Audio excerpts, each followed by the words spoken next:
할렐루야. 오늘도 주의 말씀 앞에 서게 되어 여러분 모두 주의 이름으로 축복합니다. 하나님 말씀 이사야 16장 5절입니다. 다윗의 장막에 인자함으로 왕위가 굳게 설 것이요 그 위에 앉을 자는 충실함으로 판결하며 정의를 구하며 공의를 신속히 행하리라. 아멘. 오늘은 삶의 변화 18번째로 선택과 결과입니다. 인생을 살다 보면 우리에게 선택해야 될 일들이 있어요. 그리고 그 선택은 결과를 예상하면서 하는 것이죠. 그러나 그 선택이 반드시 그 결과를 가져오는 것은 아닙니다. 제비는 사람이 뽑아도 그 결정은 하나님이 하신다라고 하는 것처럼 우리는 모든 부분에서 주님이 인도하심을 따라가야 올바른 인생을 살 수가 있어요. 특별히 이사야서를 통하여서 13장부터 23장까지 열방에 대한 10개의 나라를 하나님이 경고의 말씀으로 심판을 명하십니다. 15장과 16장은 모압에 대한 심판을 이야기하고 있고, 이 모압은 오늘날의 이스라엘 동쪽 사해 그쪽에 있는 오른쪽에 있는 요르단을 이야기하고 있어요. 그래서 그 요르단에 대한 경고가 되겠습니다. 지금의 요르단은 그 당시의 모압보다 훨씬 커진 상태예요. 이사야는 애통하는 마음으로 애가를 부르며 심판을 바로 눈앞에서 보는 것 같이 그 애굽의 이 모압의 도시들과 피난민들이 겪는 고통들을 우리에게 보여주고 있습니다. 16장은 그 모압이 심판을 피할 수가 있는 길을 우리에게 이야기했고, 그 길은 이미 한번 하나님이 이사야를 통하여서 말씀한 것을 그들이 듣지 아니하므로 이미 기회를 주었는데 그 기회를 그들이 무시함으로써 당하게 될, 속히 임하게 될 것을 지금 다시 재확인을 해주고 있어요. 그래서 13절에 보니까 13절 이는 여호와께서 오래전부터 모압을 들어 하신 말씀이거니와, 지금 1절부터 12절까지 심판에 대한, 그리고 기회와 그 심판을 당하게 될 원인들을 이야기하는데, 이것은 이미 하나님이 모압에 대해서 오래전에 이야기한 것이다 라는 것이죠. 그리고 이제 그들이 듣지 않았어요. 하나님이 먼저 경고를 보냈는데 무시하게 되면서 이제 여호와께서 말씀하여 이르시되 품꾼의 정한 해와 같이 3년 내에 모압의 영화와 그 큰 무리가 능욕을 당할지라 그 남은 수가 심히 적어 보잘것없이 되리라 하시도다 라고 함으로써 그 기회를 잃어버리고 끝까지 하나님 말씀에 순종하지 않은 사람들, 그 사람들에게 임할 것을 말하고 있는 거죠. 말씀이 들려질 때가 기회이고 회개도 기회가 있습니다. 그러므로 우리에게 주어진 인생에서 지금이 기도할 때고, 지금이 사랑할 때고, 지금이 정신을 차리고 우리에게 주어진 은사들로 하나님의 선한 일들을 해야 돼요. 모압에 기회가 있었는데 피할 길 1절에 보니까 너희는 이 땅 통치자에게 어린 양을 들이되 셀라에서부터 광야를 지나 딸 시온산으로 보낼지니라. 모압이 심판을 피할 길이 있다라고 하는 것, 그래서 하나님 앞에 그들이 지금 심판이 아직 다가오지 않아서 그들이 하나님의 산으로 또 예루살렘으로 그들이 조공을 바치라 라고 하는 것이에요. 유다에게 조공을 바치라. 그래서 이 땅 통치자들에게 어린 양을 들이되 셀라에서부터 광야를 지나 시온산으로 이 조공의 행렬에 오는 길들을 지금 말하고 있는 거예요. 그렇게 해서 조공을 바치면 그들이 살아날 수가 있다라고 하는 거죠. 하나님의 보호를 받으면, 이것은 과거에 이 모압 왕, 북이스라엘의 모압 왕 때 이 모압의 왕, 북이스라엘 아합 왕 때 이 모압의 왕 메사가 매년 10만 마리의 암양과 또 수양의 양털을 그렇게 조공으로 바친 기억들이 있어요. 이 모압 지방은 특별히 목축에 아주 큰 그런 성행할 수 있는 그런 장소이고, 포도 농사나 그런 부분들이 아주 발달한 것이죠. 그래서 너희가 유다에 그런 조공을 바치면 유다로부터 또 하나님의 도우심을 받는다라고 하나님께 돌아오라 그 말이죠. 이와 같은 메시지를 그들은 거부하게 되었습니다. 2절에 그와 같이 듣지 아니하면 어떤 결과인가? 모압의 딸들은 아르논 나루에서 떠다니는 새 같고 보금자리에서 흩어진 새 새끼 같을 것이라. 우리는 그들이 피난 가는 행렬을 보았고 그들이 가는 곳마다 풀이 다 마르고 또 냇물도 그런 마르지 않는 냇물도 다 마르게 된 것들을 보았고 그들이 짐을 싸지고 또 은금을 가지고 재산을 가져가지만 쓸 수가 없는 그런 비참한 형태를 보게 되었습니다.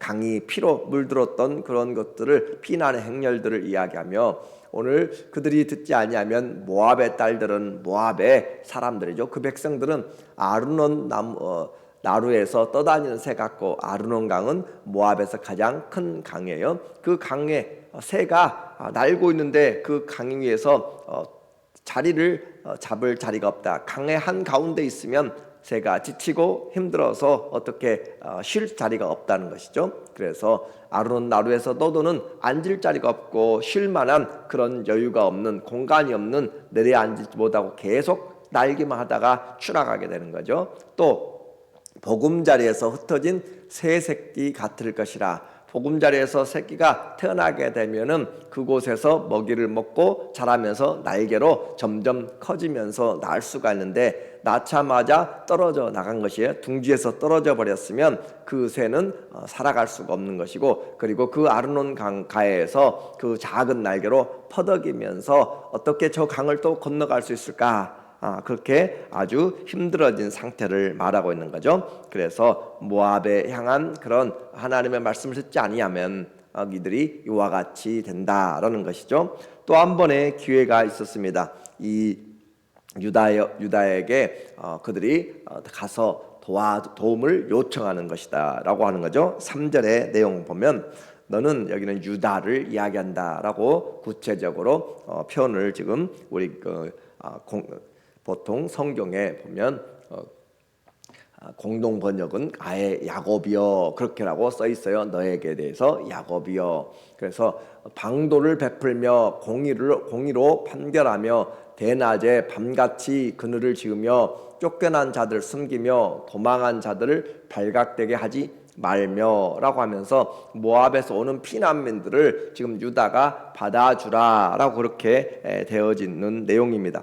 근데 여기에 약간 문제가 있는 것처럼 보이는 것은 누가 도와주는가 이 너라라는 것에 대해서 그 4절과 합해서 보면 이 내용이 조금 오해될 소지가 있어요. 그래서 이 누가 도와줄 것인가에 대한 두 가지 해석이 있게 되는데 너는 이 4절에 보면 4절에 나의 쫓겨난 자들이 너와 함께 있게 하되 너 모압은 우리 성경에 그렇게 되어 있어요. 너 모압은 멸절하는 자 앞에서 그들에게 피할 것이더라. 멸절하는 자 앞에서 그들에게 피할 것이더라. 그래서 이 내용을 유다가 침략을 당했을 때 유다에서 이 에돔 모압 쪽으로 피난 온 사람들 그 사람들을 네가 좀 도와주라라는 것을 그렇게 해석하는 것들도 많이 있습니다.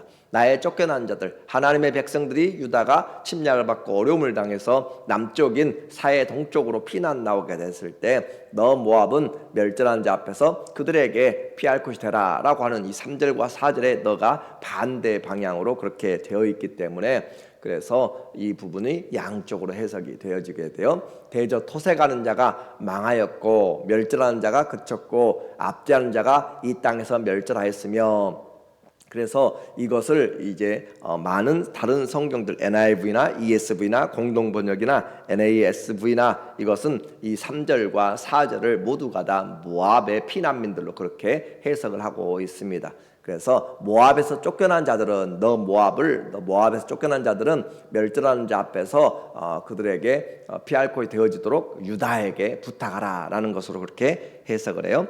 그와 같은 이유는 5절에 보면은 5절에 그 나라 유다 다윗이 어떤 상황에서든지 다시 일어날 것이다. 그래서 그들이 도망와서 도와주든지 아니면 이들이 에돔에서 모압에서 유다로 가든지 유다는 다시 일어날 것이다 라는 것으로 그렇게 되어져요. 다윗의 장막에 인자함으로 왕위가 굳게 설 것이요 그 위에 앉을 자는 충실함으로 판결하며 정의를 구하며 공의를 신속히 행하리라.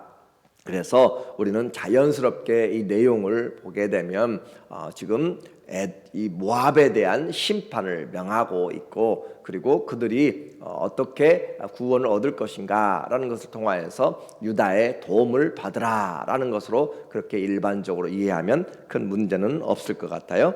그래서 이와 같이 그들이 어려움을 당할 때 유다와 관계를 올바르게 하고, 그리고 시온산의 도움을, 하나님의 도움을 받는 그런 사람이 되면 그들이 구원의 길들이 열릴 것이다 라는 것인데, 그들은 교만하여서 우리가 왜 이와 같이 유다의 도움을 조공할 것인가, 그렇게 하면서 그들에게 도움을 받을 것인가. 왜냐하면 원수지간이었고 수많은 전쟁이 있어 왔기 때문에 그래요. 그래서 그들의 그 심판의 원인은 교만이었다라고 하는 것이었죠. 16장 6절에 말하고 있어요.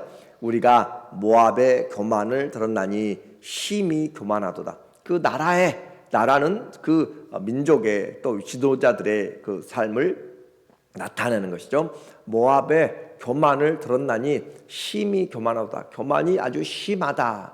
그가 거만하여 교만하며 분노함도 들었거니와 그의 자랑이 헛되도다. 그들의 이 모압이 이렇게 자랑할 수 있었던 것은 자기들에 대한 풍성한 그런 목축업과 포도 농사가 아주 큰 그런 기업처럼, 그리고 세계로 수출해 나갈 수 있는 그런 특산품을 가지고 있었기 때문에 그래요. 그래서 모압은 작은 나라지만 교만했습니다.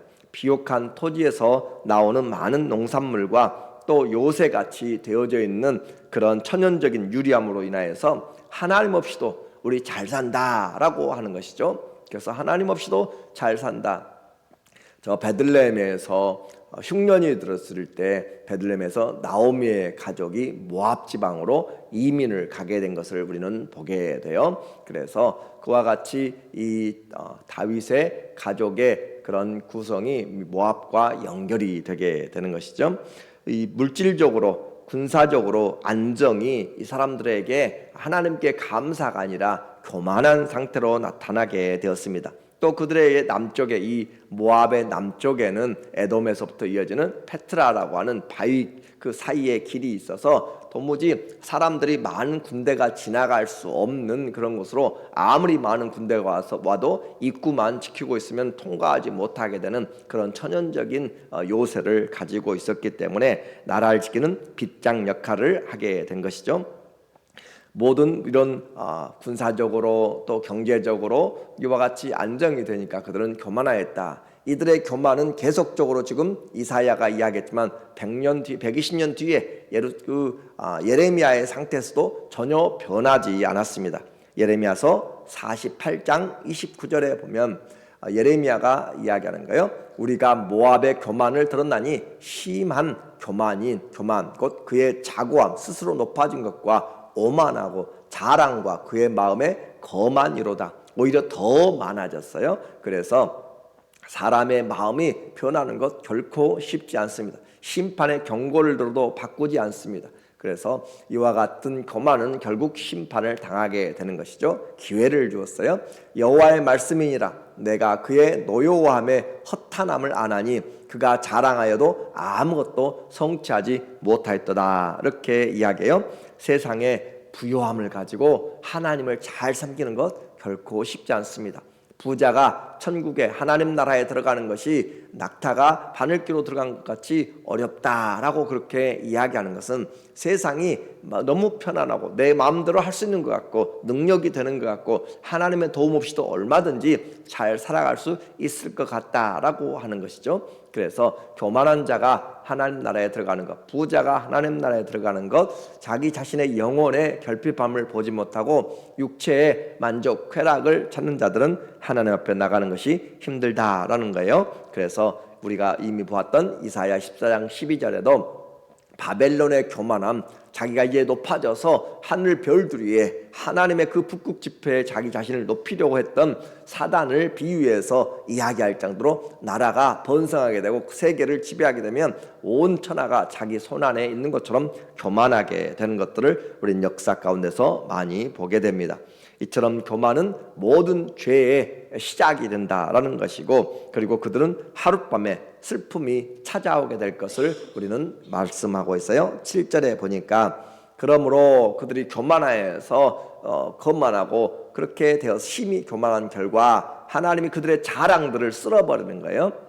그러므로 모압을 위하여서 통곡하며, 이 모압을 위해서 통곡한다. 자, 나라가 큰 재난을 당했어요. 한국에서 아니면 일본에서, 미국에서, 칠레에서 예를 들어서 커다란 재난을, 국가적인 위기를 당하면 다른 나라들이 구호품을 보내고 성명을 내면서 깊이 같이 사고에 대해서 애도를 하고 그렇게 하는 것인데, 이 모압을 위해서 울어줄 나라가 없다 그 말이에요. 그래서 모압을 위하여 통곡하며, 자기가 자기 자신을 해결해야 되는, 재난을 당했는데 그 재난 당한 것이 자기들에게만 지금 자기들만 슬퍼할 수밖에 없는, 아무도 거들떠보지 않는 그런 것이죠. 왜 그래요? 교만했기 때문에 그런가요? 그래서 모압을 위해서 통곡하며, 다 통곡하며 길하렛의 건포도 떡을 위하여 그들이 슬퍼하며 심히 근심하리니, 이 길하렛, 또 8절에 나오는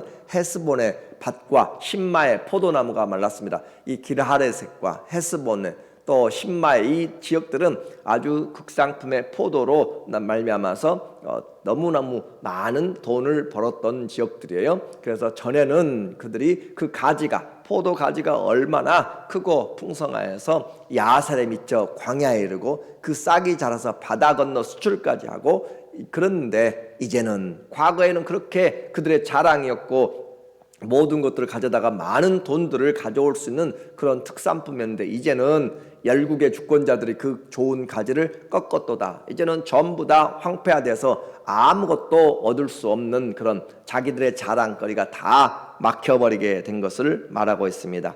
사라져버리게 된 거예요. 그래서 수출하던 포도가 황폐화됐고, 그리고 거기서 일하는 사람들조차도 하나도 찾아볼 수 없이 텅 비어버린, 광산에 금이 있을 때 많은 사람들이 찾아가게 되고 식당도 모든 것들이 성업하고 그랬는데, 그 광산이 폐업되면은 모두가 다 떠나가 버리고 빈 그런 촌이 되는 것처럼, 광산촌이 되는 것처럼, 이와 같이 즐겁게 모여서 힘들더라도 수확을 바라보면서 노동가를 부르고 농부가를 부르며 그와 같이 했던 그 노래들이 다 사라지고 기쁨이 사라지게 된다. 9절 보면, 그러므로 내가 야셀의 울음처럼 신마의 포도나무를 위하여 울리라. 그들에게 큰 즐거움과 경제적인 안정감을 주었던 그런 특산품들이 다 무너지게 되고, 헤스본이여 엘르알레여 내 눈물로 너를 적시리니 너의 여름 실과 곧 내 농작물에 즐거운 소리가 그쳤습니다. 그들이 의지하였던 모든 것들이 다 무너져가고, 이것은 지금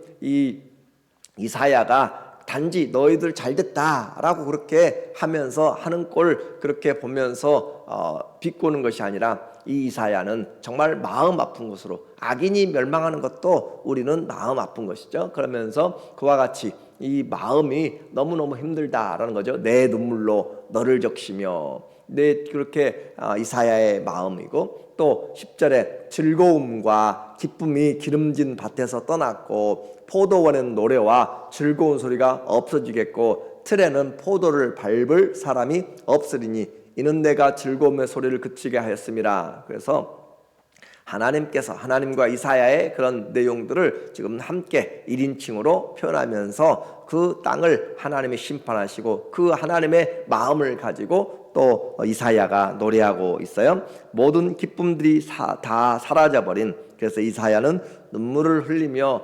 통곡하면서 회개를 촉구하는 내용입니다. 11절에 보면, 이러므로 내 마음이 모압을 위하여 수금같이 소리를 바라며 내 창자가 길하레셋을 위하여 그러하려도다. 그 마음속에 창자가 꼬여서 팽팽해지고, 그러면서 그것이 수금이 현을 타면은 소리를 내는 것처럼 그 마음의 창자, 이 마음, 사람의 이 장자는 그 사람의 온 마음이 들어있는 마음의 그 정한 장소라라고 그렇게 이야기하는 거죠. 그래서 내 마음이 모압을 위하여서 수금같이 소리를 내면서 아픈 통곡의 소리를 내고 있다라는 것이고, 12절에 모압이 그 산당에서 피곤하도록 봉사하며 자기 성소에 나가서 기도할지라도 소용없으리로다. 이들의 결국은 하나님 앞에 나오지 않고 시온산으로 가지 않고 자기의 일과 같은 어려움들을 끝까지 우상 숭배하는 그 모압의 신은 금오수라는 신이에요. 금오수라는 신은 사람을 인신제사하는 신이에요. 그렇게 사람을 바쳐서 그렇게 불에 태워서 드리는 그런 신의 그런 모습들을 그들이 하고 있는 것이죠. 그래서 가나안 땅에 많은 그 신들이 그 하나님이 세우신 법들을 무시하고 하기 때문에 가나안 족속들을 다 죽이라라고 하는 성전, 거룩한 전쟁의 내용 중에 하나였어요. 그래서 모압이 여전히 깨닫지 못하고 잘못된 예배, 잘못된 기도, 잘못된 그런 섬김들을, 그것들로 인하여서 이 현상이 나타났는데, 여전히 그들은 그 산당에 가서 피곤하도록 봉사, 우리가 정성이 부족해서 그랬다라고 이야기하면서 정말 열심히 봉사하고 자기 성소에 나가서 기도할지라도 소용이 없다. 오늘 우리에게 헛된 예배가 가져온 결과입니다. 기도 중요해요. 그러나 누구에게 기도하느냐, 무엇을 기도하느냐, 예배 중요해요. 누구에게 어떤 마음으로 하느냐가 중요하다고 했어요. 하나님이 받지 않으시는 예배, 하나님 받지 않으시는 봉사, 하나님과 상관이 없는 기도, 그런 것들은 우리와 정말 신앙생활에서 정말로 주님, 우리의 기도, 우리의 예배 성령과 진리로 드리는지, 성령이 인도하는지, 내 마음의 중심에 회개를 가지고 하는지 잘 봐야 되는 거죠. 그래서 아직은 아니라라고, 왜냐하면 지금 당장 수확이 있고 지금 당장 자기들의 먹고 살 것들이 있고, 그래서 앞을 보면 아무것도 지금 자기들을 해롭게 하지 못하는, 그러나 하나님은 전 세계를, 전 역사를 움직여 나가는 것이기 때문에 곧 다가온다라는 것이었죠. 13절, 이는 여호와께서 오래전부터 모압을 들어 하신 말씀이지만 그들은 듣지 않았다. 이제 여호와께서 말씀하여 이르시되 품꾼의 정한 해와 같이 3년 내에 모압의 영화와 그 큰 무리가 능욕을 당할지라. 그 남은 수가 심히 적어 보잘것없이 되리라 하시도다. 이와 같이 하나님의 말씀처럼 그들은 아시리와 바벨론 그리고 로마를 통하여서 여러 차례 완전히 멸망하고 말았어요. 선택은 우리가 할 수가 있습니다. 그러나 그 결과는 하나님의 손에서 그 선택이 올바랐는지 평가는 하나님이 하십니다.